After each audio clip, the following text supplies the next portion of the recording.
Hey people, so I just had to make this video with regard to, this new show on Netflix that is 19 Taj Mahal 1989.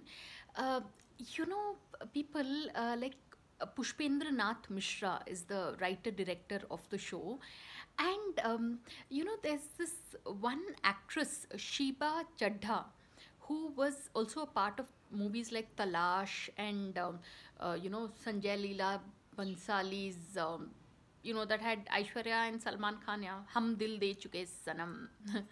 So Sheba Chadha, the actress, I mean, maybe the character has been written so well.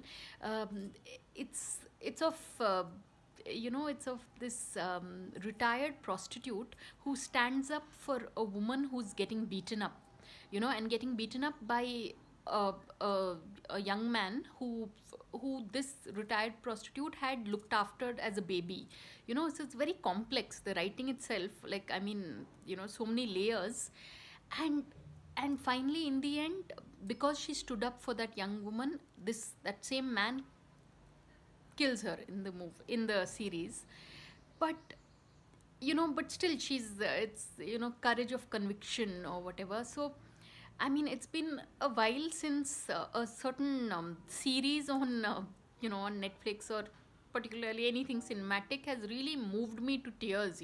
But the her portrayal of the whole thing, and basically even the writing and the direction, is, see, I'm almost getting emotional while making this video. It's that impactful. So Sheba Chadha ma'am, take a bow. I mean, it's like, it's one of the finest performances from a female actress I've seen in recent times. So you all should watch Taj Mahal 1989, just for the sensitive portrayal of life in Lucknow and Barabanki in the year 1989. So on that note, thanks for watching, and please subscribe.